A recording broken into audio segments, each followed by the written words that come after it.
Em gửi cái tin nhắn qua cho chị đi.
Đừng cái bụng cô nén để không lao lắm cho nên không có cứng lắm.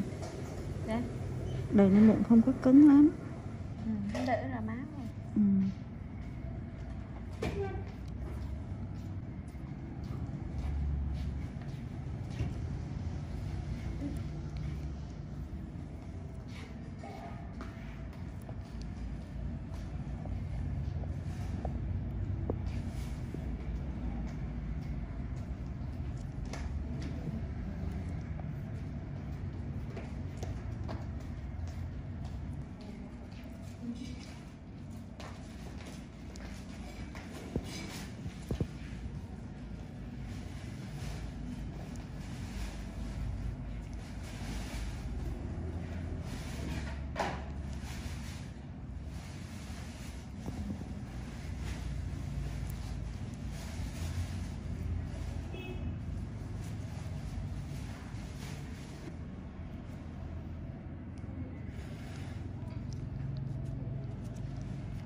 Chú đã vậy sao?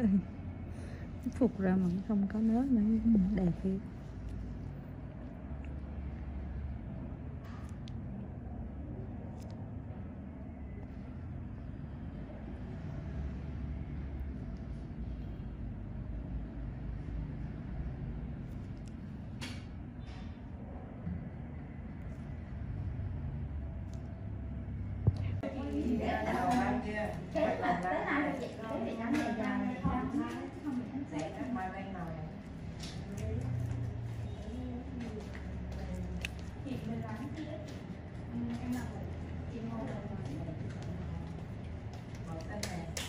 Ủa có phải chị hẹn 2 khách 2 giờ không em? Không phải à?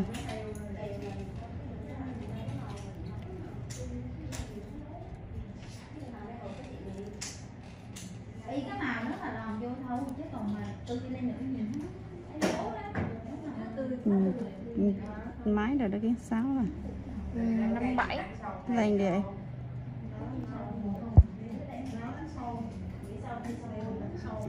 Là đẹp rồi đánh nữa.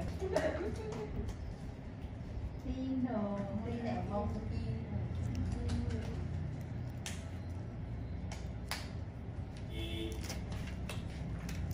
Tháng rồi đây. Tháng đó.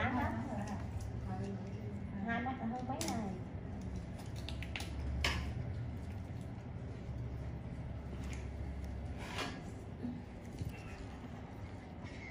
Bá chiều nay có 1:30 có chị nó tới dặm môi dặm mày nè. 1:30 có chị tới dặm môi dặm mày. Lông nhiều quá phải đi quắt hết. Lông tai quắt đầu thường nhưng mà lông tóc không có lông không. Chỗ cần mình có. Chị bị tay nước tóc bị ngái xong mấy. Đi Thảo chơi chị đang bận á. Chướng rứa đó chứ phải. Trời, Chuẩn bị Thảo chuẩn bị đẹp đâu. trạng gì? Thảo chuẩn bị đẹp. Vì ra. Vì... Không. Đẹp. Vì làm đẹp thì sẽ đẹp. Không Thảo chị khó đi là nó sẽ được hết hả? Dạ. Ừ.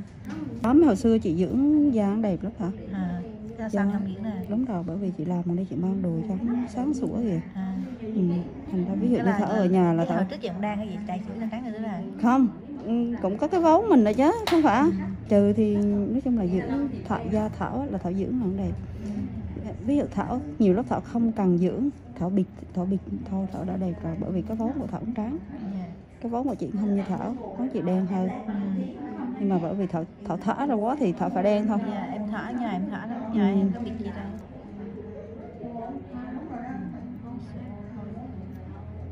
Dễ nặng gì thì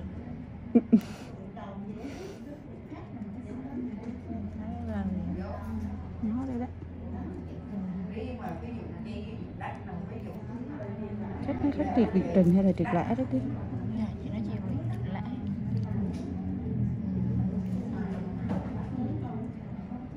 Nghiêng chân hả? Thì chuyến làm luôn chị bé núa.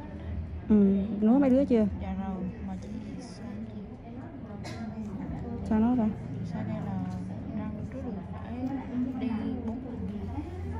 Cả ghê con nó thì. Tại vì chỗ chị đó là chỉ như chỗ có lông chỗ không có thì Ủa, lông mà chỗ có chỗ không hả? chị kịp lại là lần thứ 3 rồi. Làm thứ 3 bên mình rồi hả? Dạ. Nhưng mà trừ là chỗ có chỗ không có, không Dạ, đều đúng nữa. Đúng rồi. Đó, gì đó cái sao không phải vậy sao? Trừ là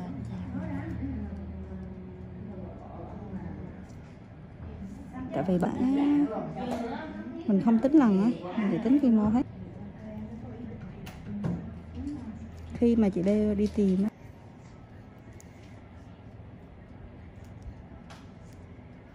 mà cái ngố của chị sai quá, nó có khách ngay không? Nó riêng rồi hay là? chị sao đứa đổ tay ra nguồn.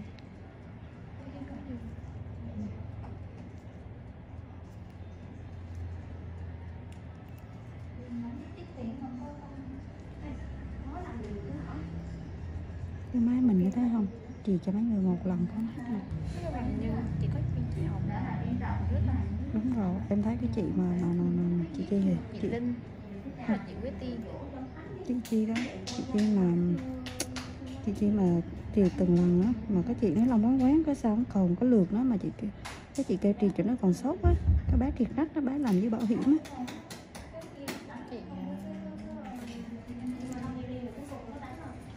Bảo hiểm bé mất á, kêu mấy em sốt đường gì á. Em nhớ không, triệt có lần nó hết luôn thế chưa? Mà sự lông dài dễ sợ luôn. Như cái lông của chị đường chỉ một lần. Không, đường còn hơi trong một lần rồi, đường sẽ mấy lần. Nhìn vô cái lông là biết. Nhưng mà cái máy mình xịn đó em.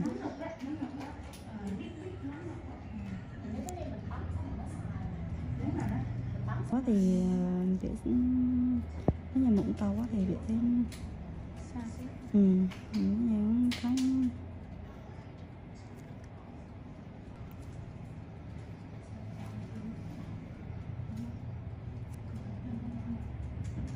chị nói bữa trước dắt người cô xuống làm tóc đùi đúng không? Dạ đúng rồi.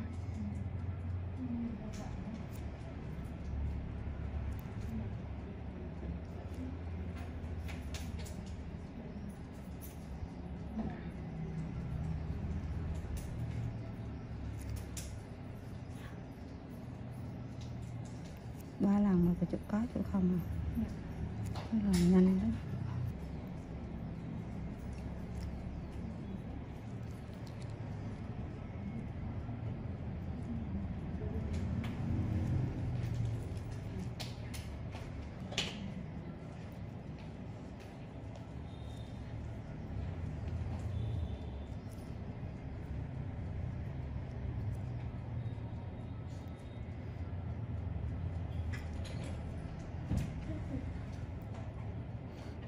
Cái quả cho tiệm cây nó nổi tiếng.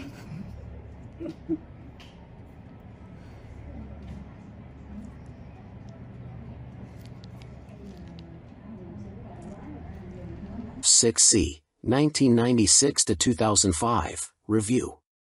Basically a stripped-down Honda GL 1500 Gold Wing, with lower gearing and 6 carbs. The Honda F6C Valkyrie is actually reasonably good fun to ride, and some might say it's best-made motorcycle in America.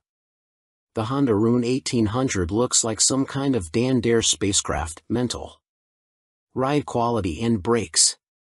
Here, the Honda F6C Valkyrie surprises many riders. So long as there's plenty of advanced planning, the motorcycle can be made to go around a corner fairly fast, for a cruiser, and still offers a luxurious ride on motorways. The Honda Rune 1800 is more ponderous, but then you'd want to travel slowly so people could stare for longer. The Honda Valkyrie's big problem for many cruiser riders is that it just isn't a V-twin. Instead, a burbling flat 6 Honda GL 1500 Gold Wing motor seems to sanitized for most, too damn quiet. Sure, the Honda F6C Valkyrie's 100 brake horsepower motor is enough to send the thing whizzing along in unfeasible speeds, but it's easily out-accelerated by the Triumph Rocket 3, any old Yamaha VMAX, and a whole boatload of rival power cruiser motorcycles these days.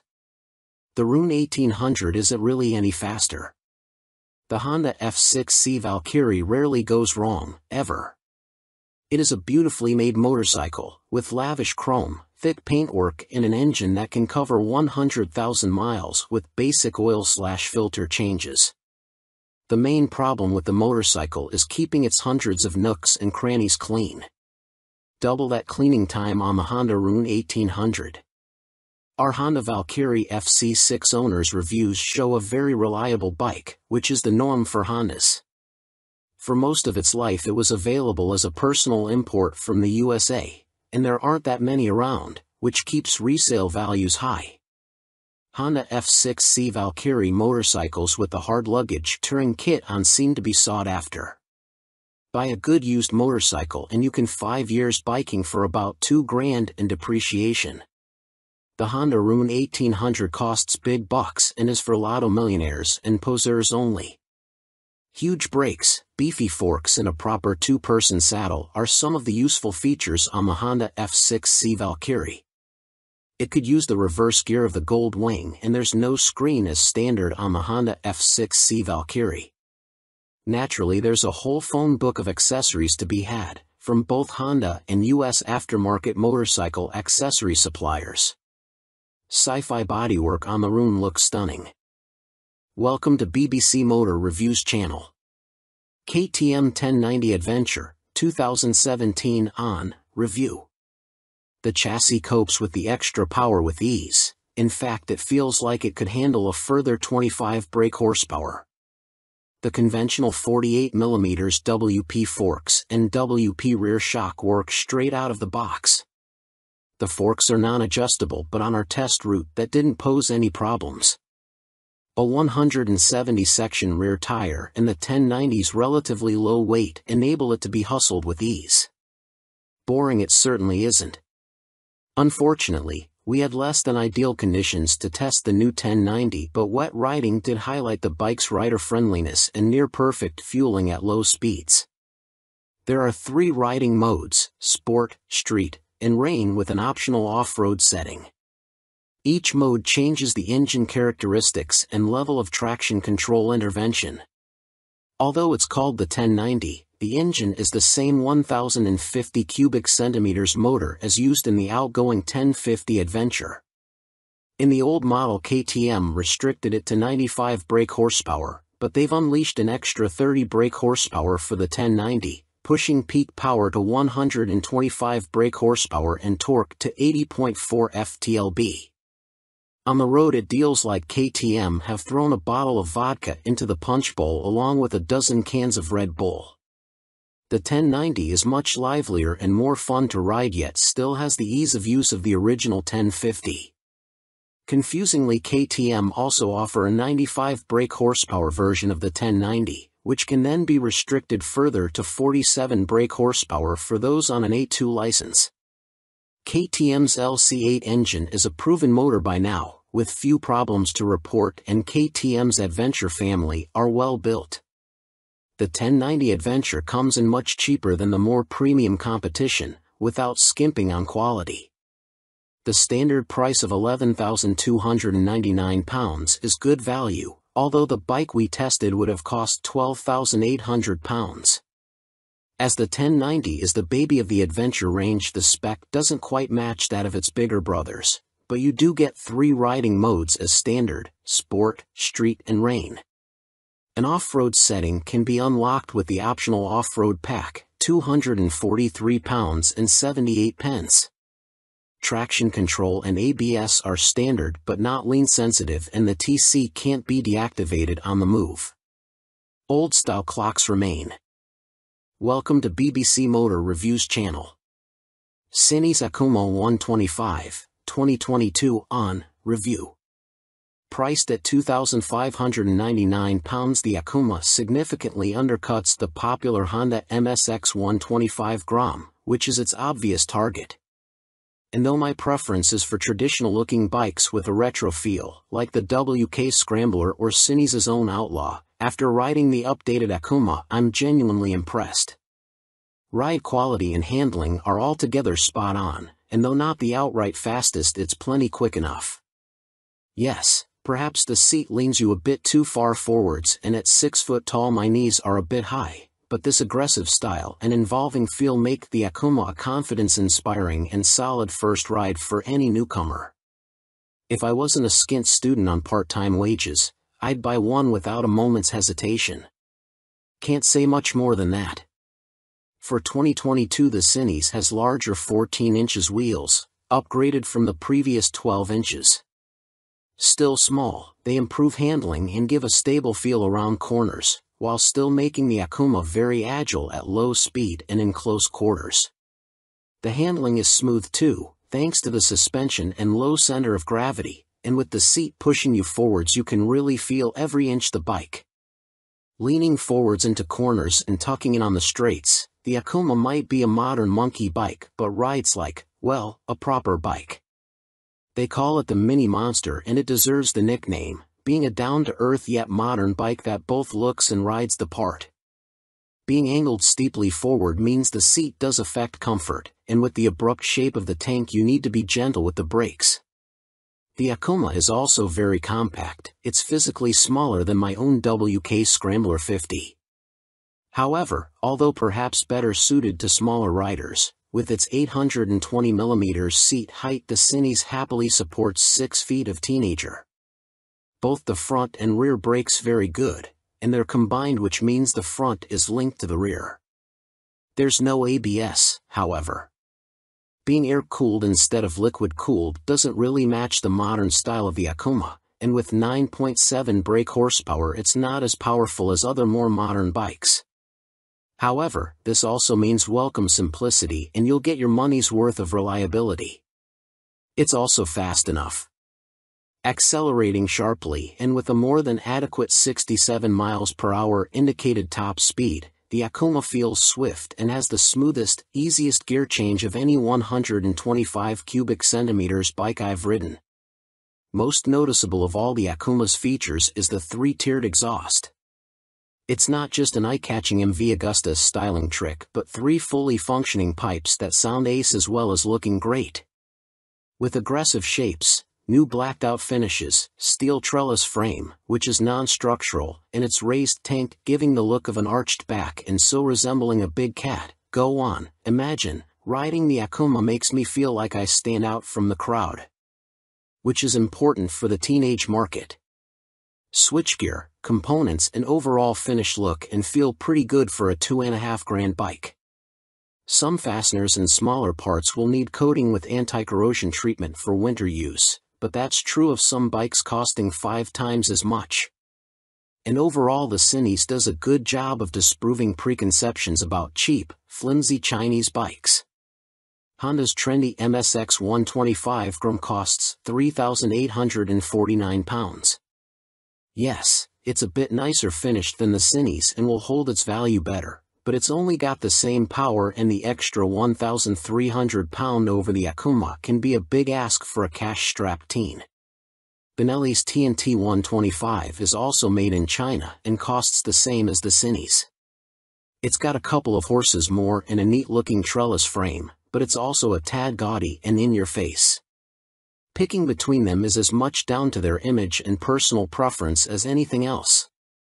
Tech fan? You'll be interested to learn that the display now has multiple color options as well as brightness settings. At first, I thought it was just another knick-knack, however it is helpful especially in changing weather or when looking through a tinted visor. And it's like socks with days of the week on, every day can be a new color. The display is also crystal clear and comes with a small array of function as expected: time, trip, odometer. Something that I quite like are the large buttons that the Cinis uses. None of this tapping the wrong control malarkey, just big simple buttons, easy as you like. 2019, Cinis Akuma launched late in the year as a 2020 model. Modern monkey bike with air-cooled 4-stroke single and 12-inch wheels. 2022, upgraded with larger wheels, jazzy new clocks, plus more refined styling and colors. Replacing the stock bike's KYB suspension, the SP features Gen 2 Öhlins semi-active suspension, NIX 30 SV forks and a TTX 36 SV shock, which automatically controls the damping levels while leaving spring preload manually adjustable. Featuring spool valves rather than traditional needles valves, which Öhlins claim deliver faster adjustment and a more accurate responsiveness at the low and high ends of the adjustment range, the SP suspension can be set in one of 3 semi-active damping modes, A1, A2 or A3, or one of 3 manual setting, M1, M1 or M3, which remove the semi-active function and allow fixed damping settings to be selected via the dash. An incredibly impressive system, the semi-active suspension responds to undulations in the road surface instantly, smoothing them out and making the SP feel like it is gliding over the bumps. Harsh ones still give you a kick, but unlike on a conventional system, the semi-active damping instantly recovers and keeps the MT nicely composed, a feature that reduces its tendency to shake its head when exiting bends under hard acceleration. On the UK's roads, A2 is the best option for bumpy B roads where A1 suits fast, smoother road better, and A3 is more for straight-line cruising, as when the pace ups it feels a bit soft at the rear end. And the SP's brakes are better too. Fitting braided steel lines can make a bike's brakes feel horribly dead at the lever as they lack rubber lines comforting initial squish. However, on the SP there is still enough feel to allow you to apply small amounts of pressure accurately via the new Brembo Radial Master cylinder. They don't scream race bike and aren't as fierce in their bite as some rivals' setups, but are fine for use on the road, and it is great to see the SP and stock MT now featuring cornering ABS thanks to the addition of an IMU in this latest generation. Good and bad news with the new Euro 5 compliant engine.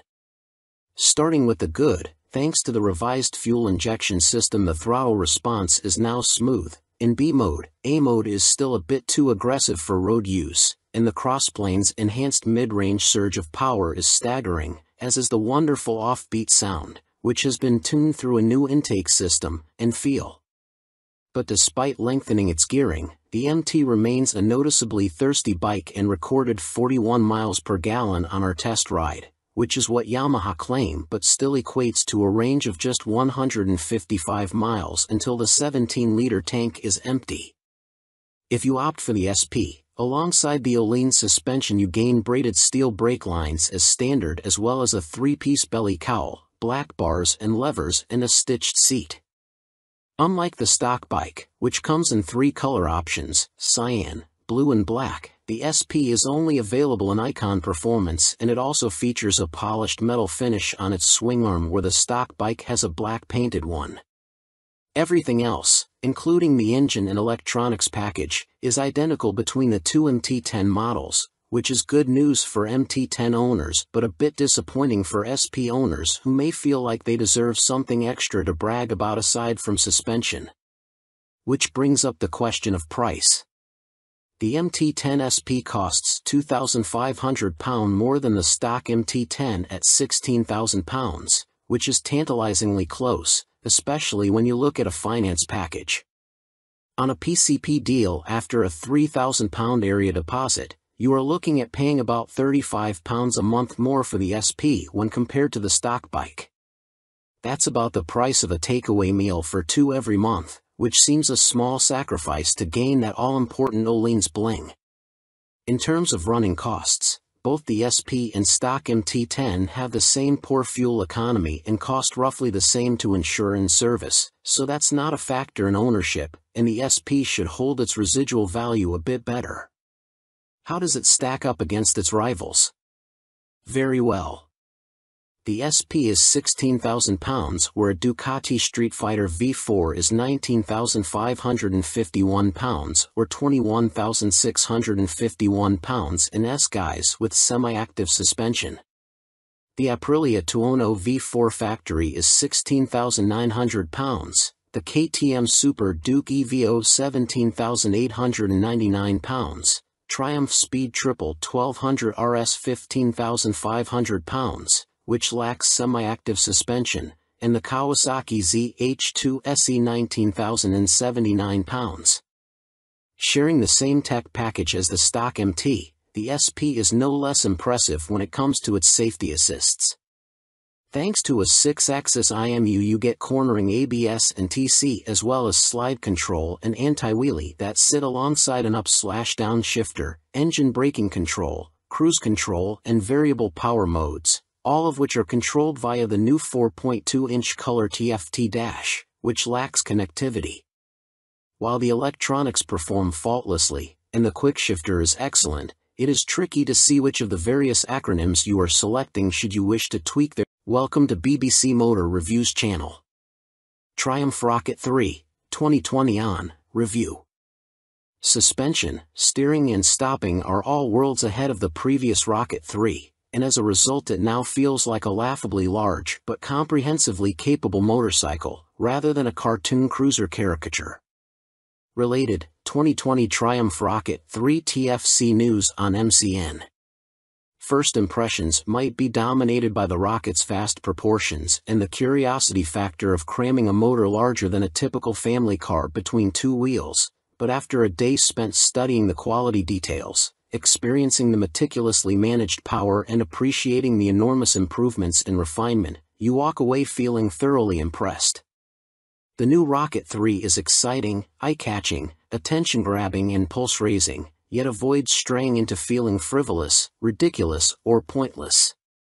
Forget the previous Triumph Rocket 3's cumbersome bulk, heavy-handed handling, basic running gear and Romanesque name badge. The new Rocket 3's chassis is totally different. A cast aluminium spine frame replaces the old twin steel tubes, helping contribute to an incredible 40 kilograms saving over the previous bike, while steering geometry is sharper and the wheelbase is shorter. As a result, the Rocket now has a proper appetite for corners the old bike couldn't dream of. Turn-in is easy, holding a line mid-corner needs little inside bar pressure, and flick-flacking from full lean left to right, and still ending up where you intended, is absurdly accurate for a bike with a fueled weight north of 320 kilograms. Suspension is by Showa, with 47mm adjustable upside-down forks up front, and an adjustable monoshock monitoring the shaft drive. No electronic adjustment though, the clickers are all manual. The front's set pretty firm, meaning you can haul hard on the flagship Brembo Stylema front brakes. Even the rear brake is a 4-pot radially mounted caliper, to generate huge stopping force without the bike trying to tie itself in knots. Ride quality is generally good, though the short travel shock, just 107mm, has to work hard and can feel bouncy. Drive hard and you can clearly feel the rear end of the bike jack up though, a result of the torque reaction from the shaft drive being unchecked by any kind of parallelogram setup.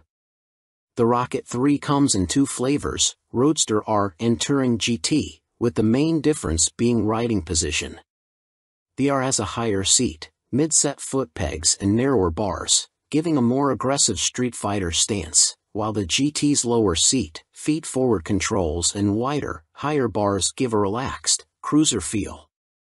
Everything is transferable between the bikes, meaning you can create whatever kind of muscle power touring cruiser you like. Into the bin goes the Rocket 3's 2,294 cubic centimeters triple, replaced by this all-new, gruntier, smoother, cleaner, stronger and smaller 2,458 cubic centimeters engine. Huge 110.2 mm pistons eclipse the old 101.6 mm items, while stroke is significantly reduced, down from 94.3 to 85.9 mm, allowing Triumph to make a shorter motor. Peak torque is identical to the previous Rocket 3 Roadster, at 163 lb-ft, but the new motor holds onto that grunt for longer as revs climb.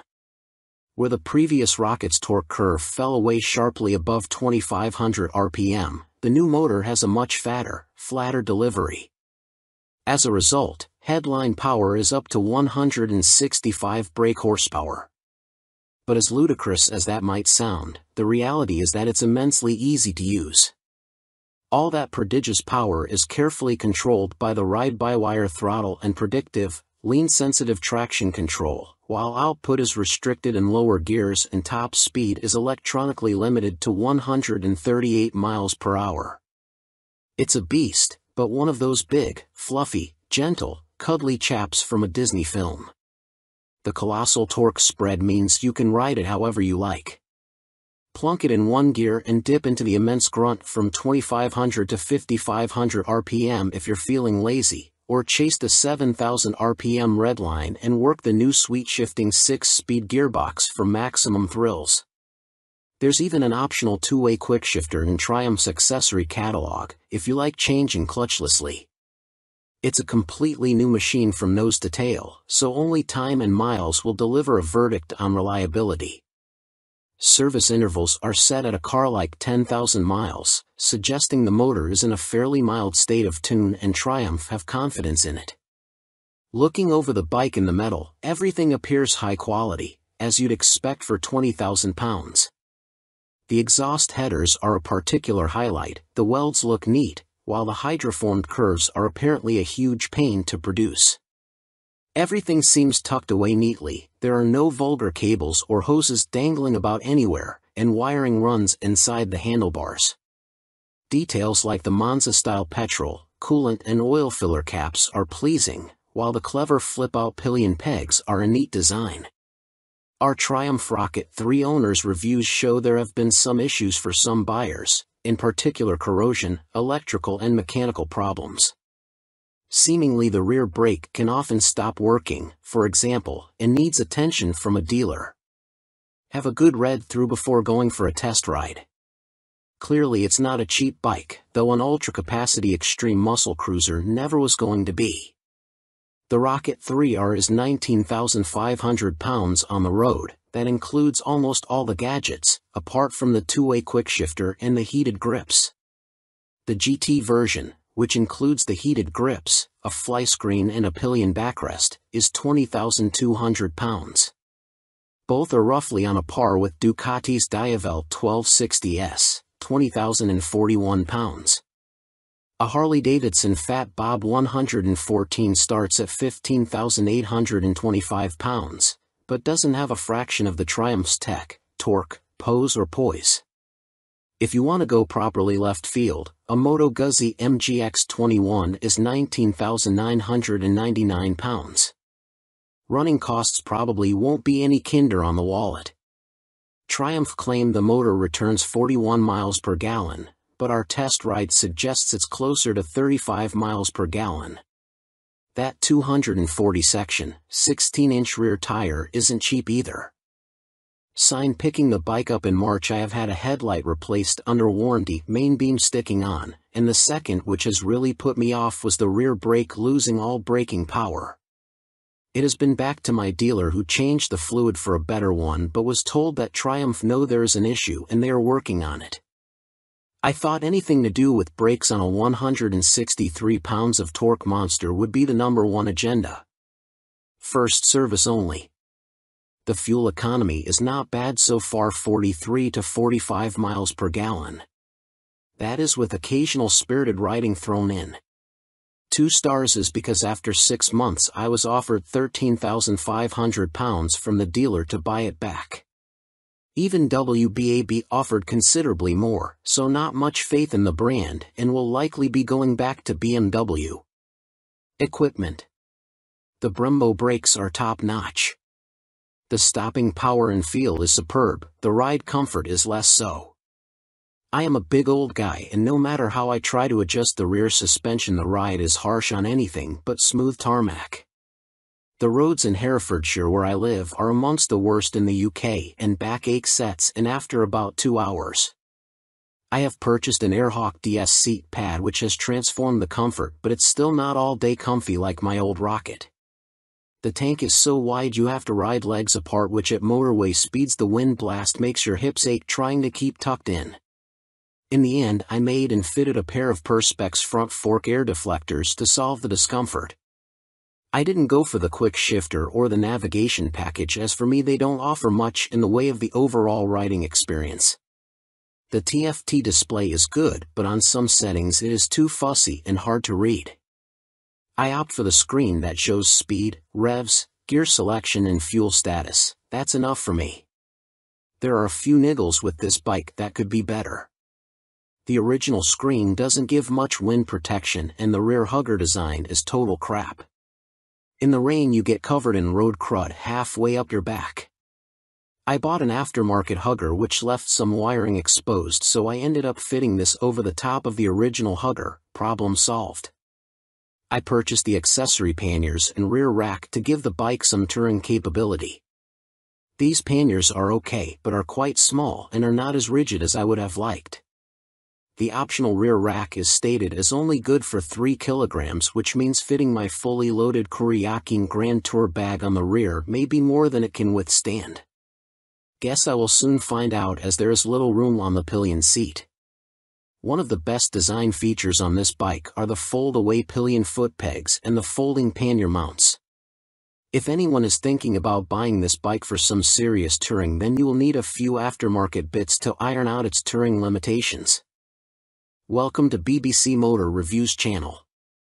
Yamaha Phaser 600, 1998 to 2004, Review and Used Buying Guide.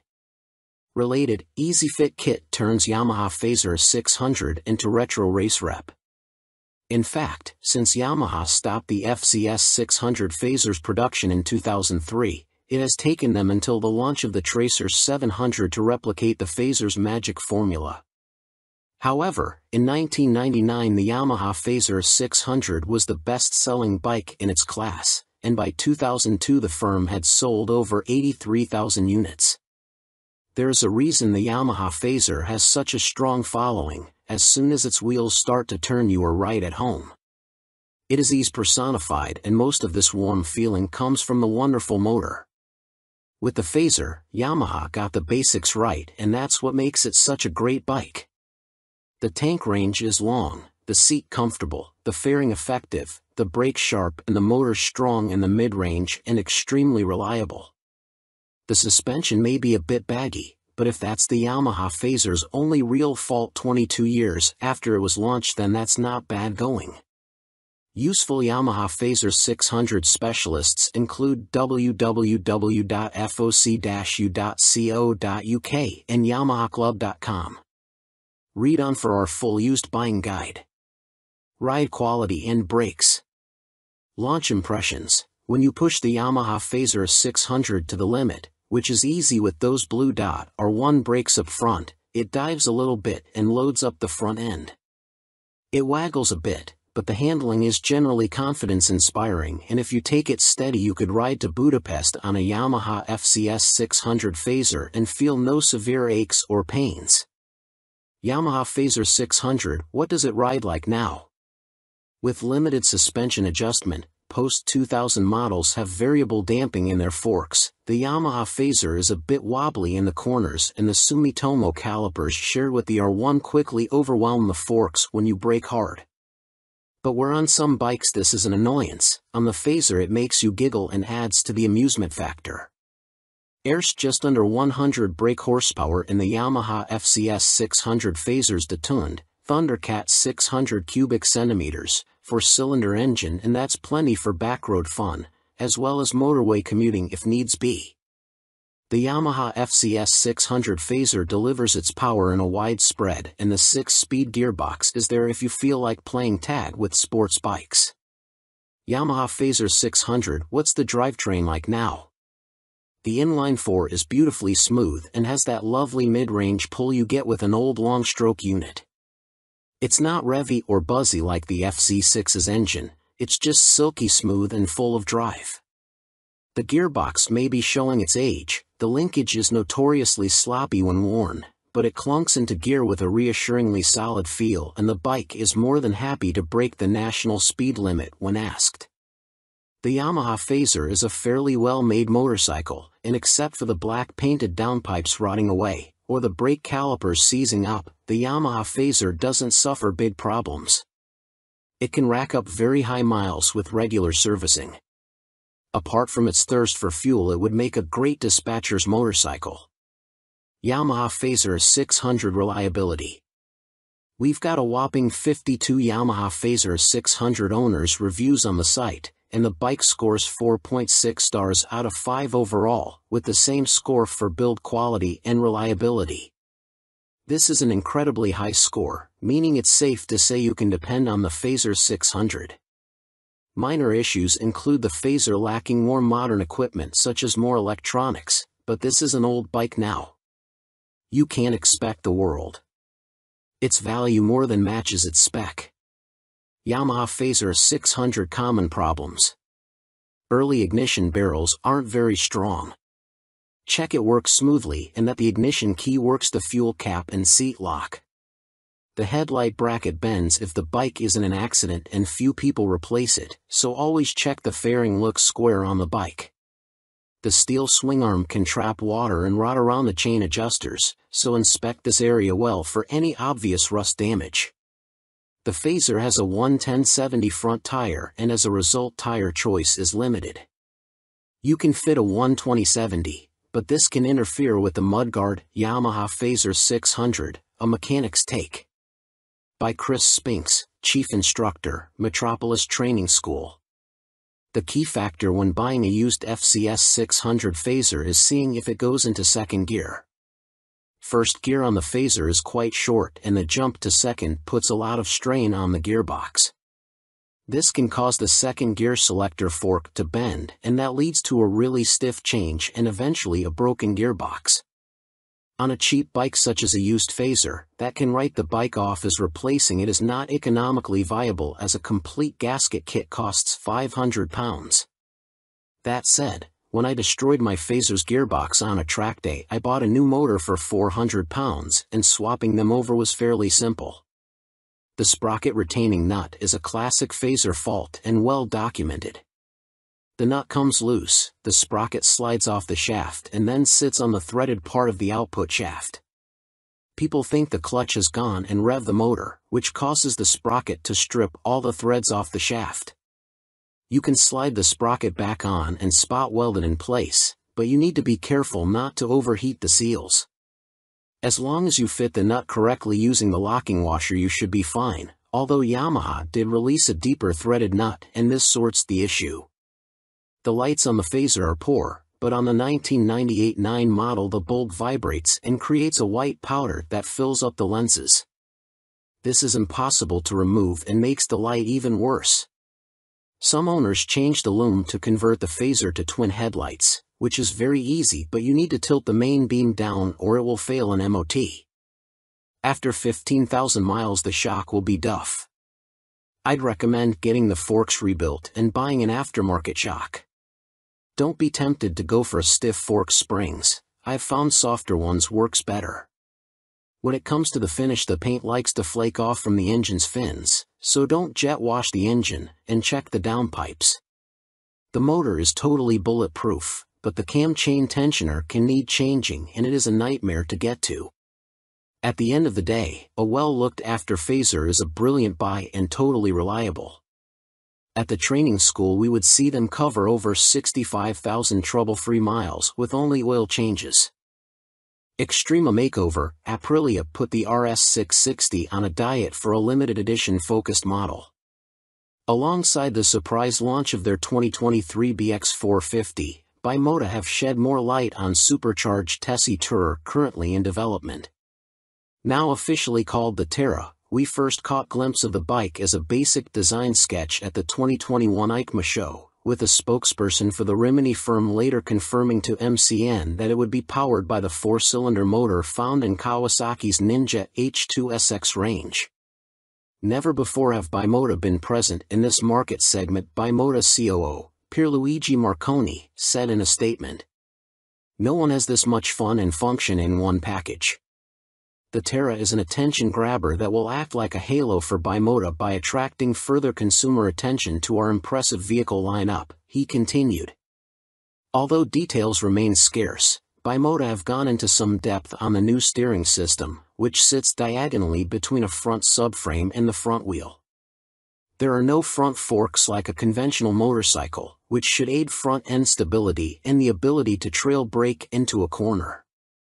This is because braking forces are kept away from the front suspension, leaving it free to deal with bumps in the road.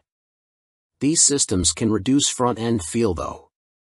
Until now, Tessies were only made for the sports segment, Marconi told MCN at EICMA 2021, we'd like to put the Tessie name to adventurers, tourers, and bikes like that.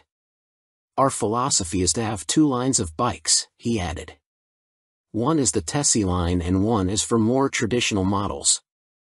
We like to follow the two concepts, because although a Tessie chassis has a lot of advantages, for some riders it is still too much of a novelty. Alongside the funny front end, Bimota have also confirmed that the Terra will receive semi-active suspension developed in partnership with Marzocchi. The ride height can also be adjusted either manually or electronically by 30 mm. Also expect to find 5-spoke forged alloy wheels too, which should help to keep unsprung mass down. It went from first sketch to full-size model in few months using computer-aided design, Marconi continued. You ride some bikes because you have to, but you ride these Bimota because you want to. Terra will appeal to enthusiasts of all ages because the design draws you in, and the performance keeps you there. Superior performance. Brough step up Aston Martin partnership with more powerful AMB 001 Pro. Luxury boutique brand Brough Superior have once again teamed up with supercar experts Aston Martin to create yet another outrageous, limited-run track day machine. The AMB 001 Pro made its debut at the EICMA trade show in Milan and follows in the footsteps of the first-generation €98,000 AMB 001. Which entered the public consciousness back in autumn 2019 and has since sold out. The standard track-only 001 features a turbocharged 997 cubic centimeters liquid-cooled V-twin engine that sits as a stressed member in the chassis. The 175 kilograms, dry, Pro uses a CNC machine version of this unit as a stressed member with a claimed 25% increase in power to 221.9 brake horsepower. There's also carbon fiber bodywork said to be inspired by Aston Martin's 1,000 brake horsepower Cosworth-built 6.5-liter V12 Valkyrie AMR Pro hypercar. The success of its predecessor, coupled with the incredible Aston Martin Valkyrie AMR Pro, inspired us to get together again to create a new superbike, one that we know will excite our customers, Brough Superior CEO Thierry Henriette said. We are particularly proud of the new engine type, with a crankcase fully machined from solid billet aluminium, which is a unique feature for a production motorcycle. With the marked increase in power, this takes AMB 001 Pro into the hyperbike sector. Machined from AL 5000 solid billet aluminium alloy, the uprated motor also gets a new cylinder design, with wet cylinder liners for greater cooling, which should help with the longevity over prolonged hard use. Limited to 88 units in total, the Pro will not be homologated for the road and will be built by hand at the Brough factory in Toulouse, France. Orders are now being taken, with the first deliveries expected in the final quarter of 2023. The bike shown at EICMA was a prototype. It's a beautifully simple formula. Form plus technology equals performance, Marek Reichman, Executive Vice President and Chief Creative Officer of Aston Martin, said. We've achieved this fluidity again with BRAF Superior for those who desire a track superbike like none other. The rider is part of this moving sculpture and will literally feel as though they are part of the track when laying atop the AMB 001 Pro. But it's not all about engine performance. A quick glance at the side profile of the Pro reveals more extreme bodywork, with a more pronounced tail, winglets, and a rear carbon disc wheel design. There's still next to no front wind protection though, which could be unpleasant at speed and take away from the riding experience. Gone is the underslung exhaust exit from the standard 0012, with a single pipe on the right side of the bike protruding above the fat 200 section rear tire and shark-like aero wing. In a nod to Aston Martin's racing success, the 001 Pro features a striking jade green livery, with a blacked-out motor and suspension. This suspension system comes in the form of a front double wishbone setup adjustable for preload and rebound, plus a rebound and preload adjustable monoshock. Naked Ambition, CF Moto unveil NKC22 concept. CF Moto weren't short of new bikes to show us at the EICMA trade show in Milan, including this naked roadster concept called the NKC22. The bike uses an 800 cubic centimeters parallel twin engine, presumably the same KTM 790 lump used in KFMoto's 800 metric tons models, but wrapped in a lightweight, sporty chassis. This concept version is covered in forged carbon bodywork with an engine fairing that doubles up as an aerodynamic wing. Front forks are heavy-duty upside-down units and look to be fully adjustable, while at the back a stylish single-sided swing arm holds a rear wheel blanked off with carbon inserts. CF Moto reside at the economical end of the motorcycle market, and so even this concept version gets J.1 brakes rather than the full Brembos used on last year's track-focused SRC21 concept. Twin SC Project exhausts complete the aggressive, sporty look and would, from the looks of them, far exceed UK homologation noise limits, so expect something more sensible on the finished bike. The M button on the left switchgear and the word Street on the bottom of the TFT dash display suggest that a selection of rider modes is available with up and down buttons for cruise control also included. And the telltale phone symbol elsewhere on the screen means there's smartphone connectivity, too. CF Moto reside at the economical end of the motorcycle market, and so even this concept version gets J.1 brakes rather than the full Brembos used on last year's track-focused SRC21 concept. Twin SC Project exhausts complete the aggressive, sporty look and would, from the looks of them, far exceed UK homologation noise limits, so expect something more sensible on the finished bike. The M button on the left switchgear and the word Street on the bottom of the TFT dash display suggest that a selection of rider modes is available with up and down buttons for cruise control also included. And the telltale phone symbol elsewhere on the screen means there's smartphone connectivity, too. Naked Ambition, CF Moto unveil NKC22 concept. CF Moto weren't short of new bikes to show us at the EICMA trade show in Milan, including this naked roadster concept called the NKC22. The bike uses an 800 cubic centimeters parallel twin engine, presumably the same KTM 790 lump used in KFMoto's 800 metric tons models, but wrapped in a lightweight, sporty chassis. This concept version is covered in forged carbon bodywork with an engine fairing that doubles up as an aerodynamic wing. Front forks are heavy-duty upside-down units and look to be fully adjustable, while at the back a stylish single-sided swing arm holds a rear wheel blanked off with carbon inserts. CF Moto reside at the economical end of the motorcycle market, and so even this concept version gets J.1 brakes rather than the full Brembos used on last year's track-focused SRC21 concept. Twin SC Project exhausts complete the aggressive, sporty look and would, from the looks of them, far exceed UK homologation noise limits, so expect something more sensible on the finished bike. The M button on the left switchgear and the word Street on the bottom of the TFT dash display suggest that a selection of rider modes is available with up and down buttons for cruise control also included. And the telltale phone symbol elsewhere on the screen means there's smartphone connectivity, too.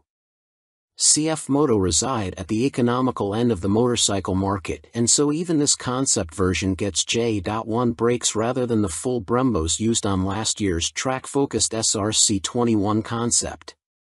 Twin SC Project exhausts complete the aggressive, sporty look and would, from the looks of them, far exceed UK homologation noise limits, so expect something more sensible on the finished bike.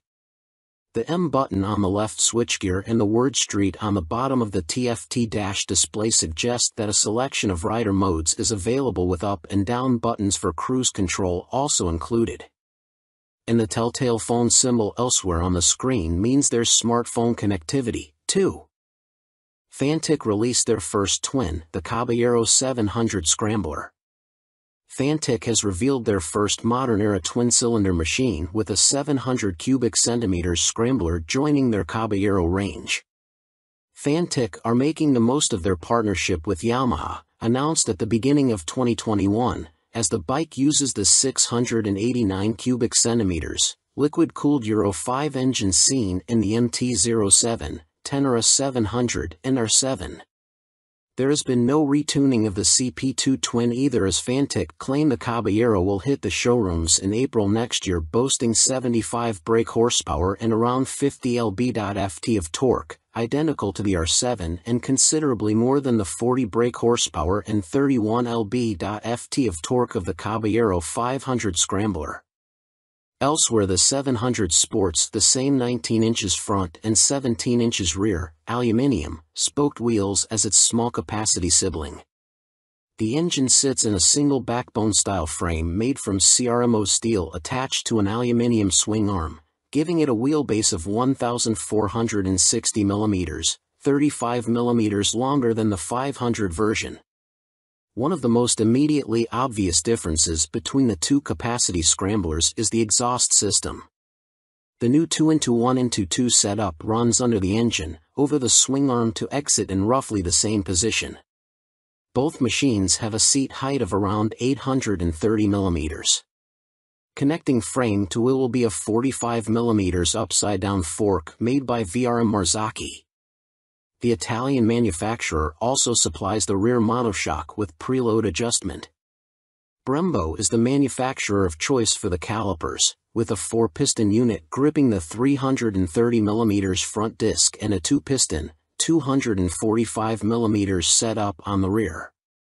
In another first for Fantic, cornering ABS will be standard on the 700.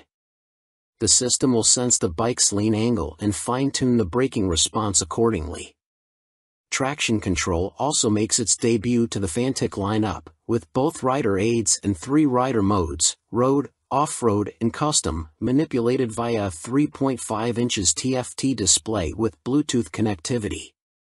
A 14-liter fuel tank may be a little on the small side, although the claimed 180 kilograms curb weight should prove competitive when it comes to commuting or a bit of backlane scratching. An expected price tag of around £9,000 may put some off, although stylish looks, proven engine and handling potential could tempt many. Stuart Prestige. By Stuart Prestige. All-weather rider with a penchant for long tours and hours in the saddle. You may also like. Honda released £30,000 limited edition McGuinness 100th TT Star Replica Fireblade SP. Who do you think you are, John McGuinness? Well, now you really can live out your TT fantasies, as Honda reveal they will build 30 examples of this CBR 1000RR Fireblade SP John McGuinness 100th TT Start Replica Edition in celebration of the road racing legend's phenomenal accomplishments on the island. The headline visual difference from the stock bike is the bold replica of the paint job John raced with for his 100th TT Start. But this is more than just a replica paint job, there's a whole host of other upgrades to add to the exclusivity. The stars align for me to be back on a Honda Fireblade for my 100th TT Start, says McGuinness. It's an awesome bike and has meant so much to me over my career. I'm proud of my connection with its place in TT history and of this, my replica. John McGuinness is the second most successful TT racer of all time, next to the late, great Joey Dunlop, and while revered as road racing legend, he has also had an exceptional short-circuit career, having raced in 24-hour world endurance races like the Bol d'Or and Le Mans, 500 cubic centimeters GPs, and the Daytona 200. He's a former British 250 cubic centimeters champion, has ridden in World Supersport and finished third in the 2009 British Superstock Championship.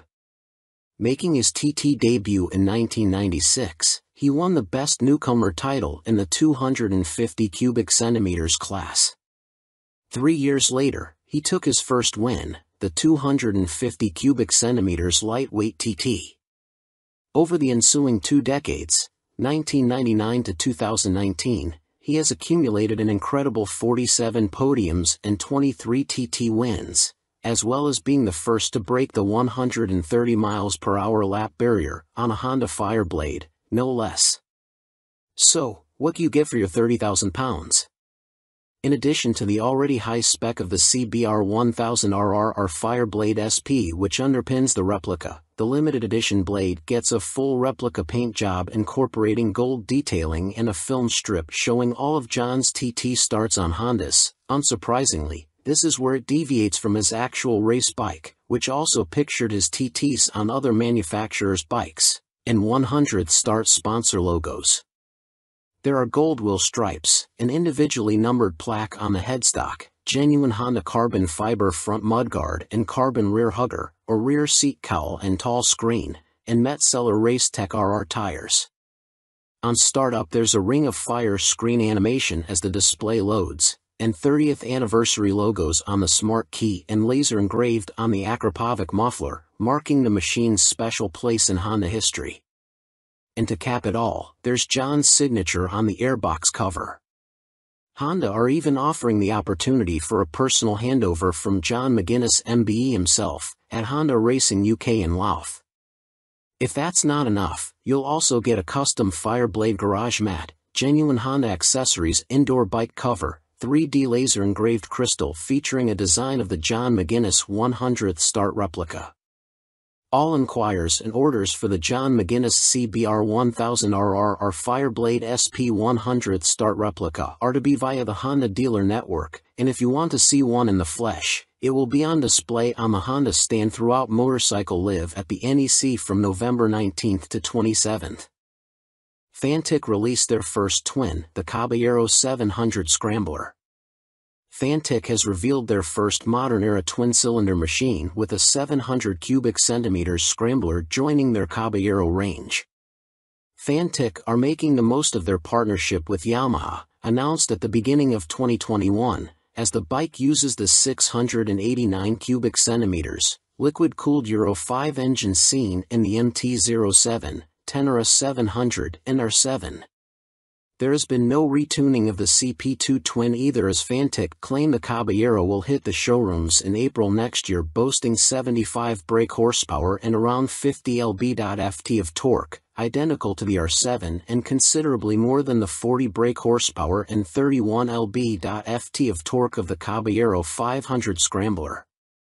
Elsewhere the 700 sports the same 19 inches front and 17 inches rear, aluminium, spoked wheels as its small-capacity sibling. The engine sits in a single backbone-style frame made from CRMO steel attached to an aluminium swing arm, giving it a wheelbase of 1,460 mm, 35 mm longer than the 500 version. One of the most immediately obvious differences between the two capacity scramblers is the exhaust system. The new 2-into-1-into-2 setup runs under the engine, over the swing arm to exit in roughly the same position. Both machines have a seat height of around 830 mm. Connecting frame to wheel will be a 45 mm upside-down fork made by VRM Marzocchi. The Italian manufacturer also supplies the rear monoshock with preload adjustment.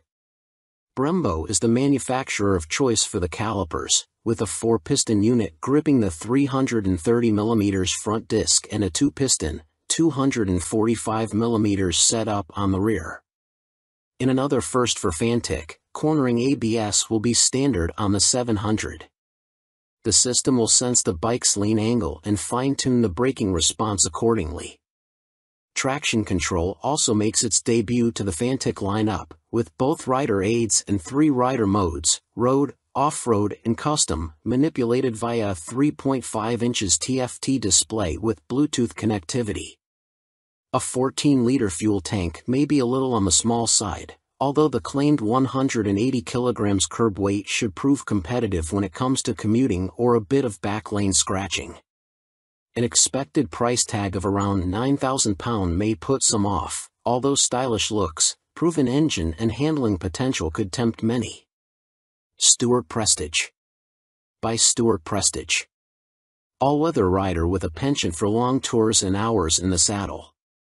You may also like 70s Superbike Stunner, MV Agusta Super Veloce 1000 Serie Oro.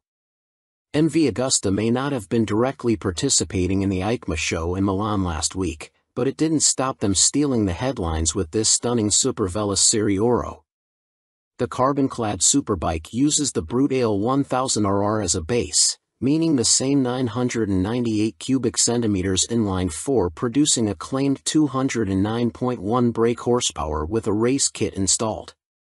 Inside this motor, you'll find a countershaft that rotates at twice the speed of the primary drive shaft with the aim of reducing vibrations and promoting faster cornering. You also get the same frame and single-sided swing arm, but now clad in carbon fiber bodywork inspired by MV's 1972 500 GP Racer. Sitting alongside the smaller, 3-cylinder Super Veloce 800, the Serie Oro is planned to hit dealers in the middle of next year at a price of approximately £50,000. In total, 40 elements of the bike are finished in carbon fiber, including a set of winglets that MV claim produce 39.2 kilograms of downforce at 199 miles per hour. You also get carbon fiber disc brake covers, which attempt to pay tribute to the drum brakes of old whilst also cooling the calipers, essential on a bike capable of such high speeds. MV Agusta also claim the design allows air to flow around the brakes towards the coolant and oil radiators for better temperature control. There are air vents along the carbon fairings, too. Despite the superbike credentials, the Serie Oro has deliberately been made more comfortable and less extreme than traditional circuit stars, and it features electronically adjustable Öhlins NIX forks for a high-quality ride. They are matched to an Öhlins TTX rear shock, which bolts directly to the swing arm. As you'd expect for a bike of this caliber, stopping power comes from premium Brembo Stylema monoblock calipers, which bite onto chunky front 320mm discs. You also get 5-spoke forged aluminium rims, and 4 under-seat exhausts, just unlike the company's landmark F4. In addition, there's a suite of lean-sensitive electronics, plus a 5.5 inches TFT color dash to control them, with the added option of mobile connectivity. Dan Sutherland. By Dan Sutherland. News editor, sports bike nut, and racing fan. You may also like Vmoto range grows, Super Soco owners launch 3 new urban models at EICMA 2022. Electric scooter manufacturer Vmoto, parent company of Super Soco, have had a busy year, releasing 3 new models at EICMA, including the 125 cubic centimeters comparable e-bike, the Vmoto Soco Stash. The release of the production model comes just a year after the unveiling of the prototype, with the bike so named due to its multifunctional storage compartment, housed in the fuel tank, large enough for a full-face helmet or other accessories. At its heart is an electric motor producing an average 8 kilowatts with a peak of 15 kilowatts. This propels the Vmoto Stash to a top speed of 75 miles per hour when the boost is deployed. 68 miles per hour is on tap without the boost. A 72V removable battery provides the juice and can be charged using a fast charger in a conventional 3-pin plug in 3.5 hours. Charging without the fast charger will take between 5 and 6 hours. No range specifications have been released but expect it to have the same 30-mile capacity of the Super Soco TS Street Hunter, which has the same top speed capability. A newly designed swing arm pivots off a solid, lightweight frame, driving a 17-inch rear wheel. A 17-incher is also fitted on the front and ABS disc braking is standard. A relatively tall seat height of 830 mm awaits the rider and the Stash has a curb weight of 143 kilograms. The company also unveiled their first dirt bike-style machine, which weighs in at just 84 kilograms. The machine comes in two models, the Vmoto On-R, which comes with road tires, or the OFFR, which is equipped with knoblet tires. The On-R/OFFR can be set up in either L1 configuration, comparable to a 50 cubic centimeters machine, or L3, which mimics a 125 cubic centimeters. In the L3 iteration, the bike can reach speeds topping 50 miles per hour, while the L1 configuration limits the top end to just under 30 miles per hour. Vmoto claim a range of up to 90 miles with recharge times taking 2 hours for the L1 configuration and 3 hours for the speedier L3. A die-cast aluminium frame cradles the 8 kilowatts motor, producing a claimed 190 feet per pound of instant torque. A swing arm with a single rear damper secures the belt-driven, rear-spoked wheel. No retail price has been provided. The Vmoto Soco F01 scooter is, technically speaking, not a new bike as it was available as part of a commercial fleet, but now will be available to the general public, the company also announced at EICMA. The urban commuter will, like the On/OFFR models, will be available as an L1 or L3 configuration. A 2 kilowatts or 4 kilowatts, L1 and L3, motor will get the rider up to a maximum speed of 27 miles per hour for the L1 and 45 miles per hour for the L3 model. Vmoto claim a range of between 50 and 60 miles dependent upon the setup and riding style. The charging time of the removable battery is 3.5 hours with a fast charger using a domestic 3-pin plug, or 6 hours without the fast charger. Coming in at 110 kilograms with a seat height of 855 mm, the F01 should prove a popular choice for city transportation. The F01 will be available in white, light or dark blue, red and black.